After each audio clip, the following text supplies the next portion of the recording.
Assalamu alaikum wa rahmatullahi wa barakatuh. Today I'm going to share with you guys the ultimate tips on memorizing the Quran. If you haven't watched the first video where I share tips before memorizing the Quran, then you can click the link here now or later. But today specifically we're going to talk about how to memorize the Quran. These tips I have followed myself throughout the entire duration of my own Hifz course, and so I find them very useful and practical. So if you're ready, let's get to it.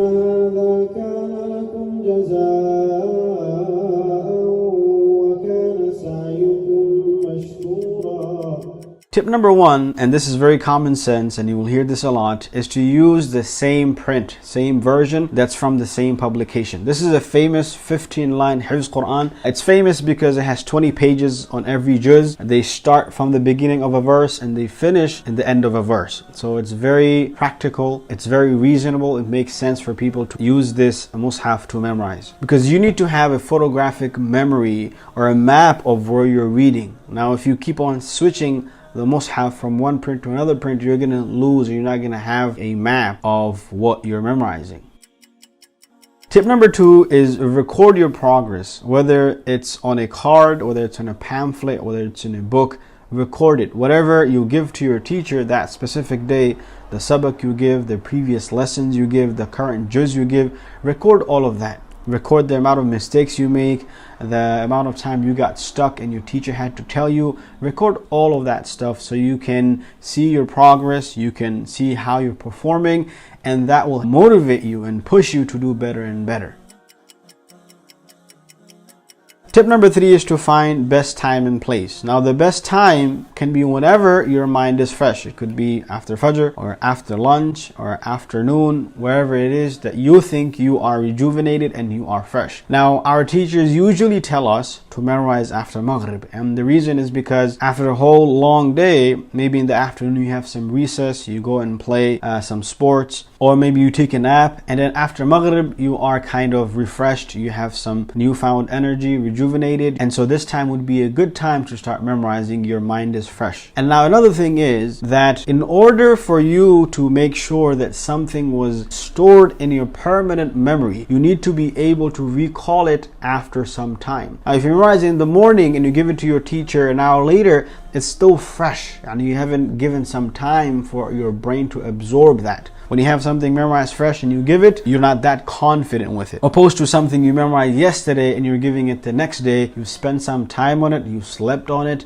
you woke up and you revised it on a different day. It just has a different level of retaining. As for the best place, again, it can be the masjid. It doesn't have to be the masjid. It can be your own house, it can be your living room, it can be your bedroom. But the most important thing is that there's no distraction in that place and there's some air flowing. It's not too hot, it's not too cold. You're comfortable there, you feel at home there. Make sure your video games, your TVs, your phones, your siblings, everybody stays away at that time in that place. Try to start your memorization every day at the same time, so everyone in the house knows that, okay, my brother or my son or my daughter, they're going to start memorizing now. He's going to get in his zone, he's going to do his thing now. We cannot and should not bother him or her. And at that time, that 1 hour window you have or 2 hour window you have to go beast mode. You have to give it your all and memorize to the best of your ability. Tip number four is get right to the memorization. So now you've found the time and the place and now you're about to memorize. How should you memorize? Should you start marking it? Should you start writing it? You know, in some countries, they write them down on tablets. It works for them, but we don't have that facility, and most of us, we don't have that ability to write that well. So don't waste time writing on a paper or highlighting or marking stuff. Get right to the memorization.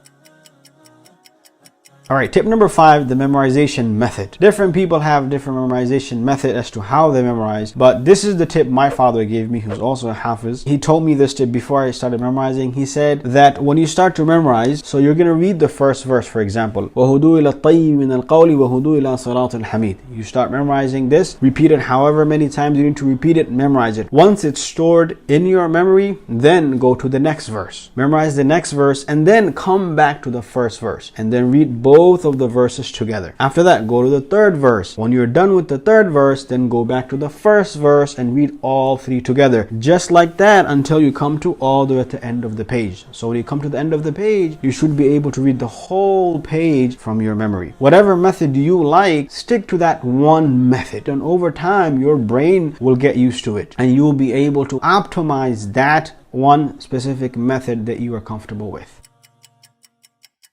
All right, tip number 6, and this is a very, very important one, is after you've memorized it, before you give it to your teacher, read it to as many classmates and friends that you can.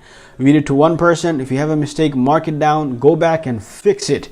You have to fix it before you give it to your teacher, because once you memorize it like that and nobody catches it, maybe in your lifetime you'll never know, and you will, even if you know, it will be difficult to fix it once you memorize it like that. So before you register it in your brain and you're ready to give it to your teacher, read it to as many people as you can, because we don't want a single mistake, no matter how small the mistake is. We don't want to add a haraka, move a haraka, add a letter, add a mud, nothing like that. Some might say, oh, it's just a haraka or just a mud. No.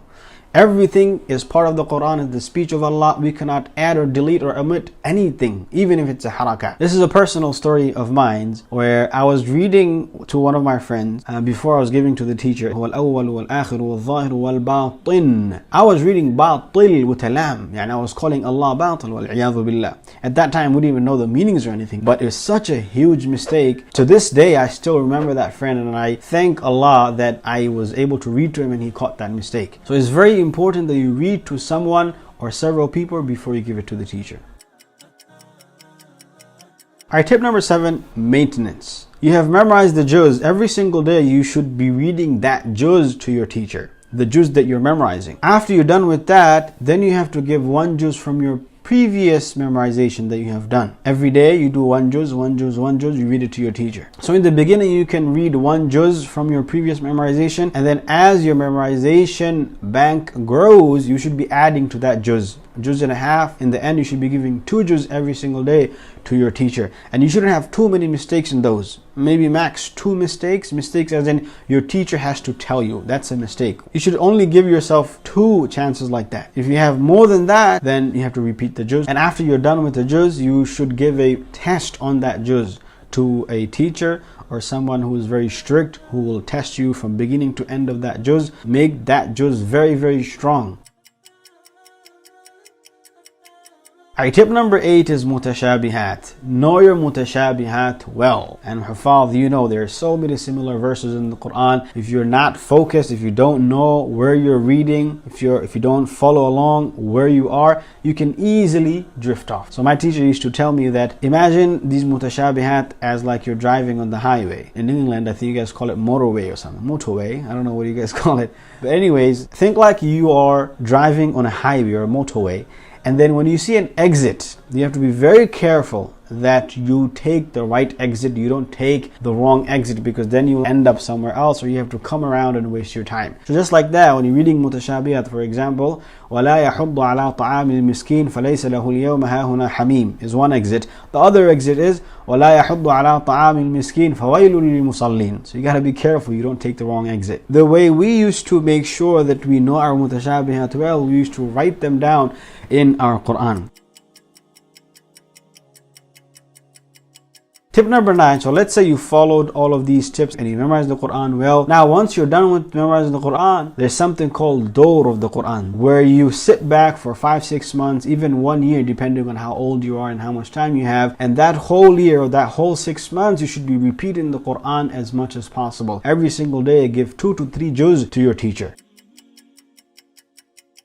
Alright, tip number 10 and the last tip is show love and affection and respect and honor your teachers, because they put so much work behind you. Teachers, after a while, they also build a love and affection for you. And the teacher's not going to show it, but once you're done and you're leaving, it's like as if they're letting go of their own child. So love them, always stay connected to them, always call them. If you see them, respect them, honor them to the best of your ability. And of course, love and honor and respect and obey your parents, because they are the one that are making the sacrifice for you. They are the one that perhaps guided you to this path, and they're the one who's going to support you in your tough times and in your good times. All right, guys, these are the tips that I had. I hope you found them beneficial. I hope I didn't miss out anything. If you think I missed out something, then write it in the comment section below so other people can see it. If you have any suggestions for me to make new videos on, you can write that in the comment section as well. And of course, your likes and your subscriptions, they all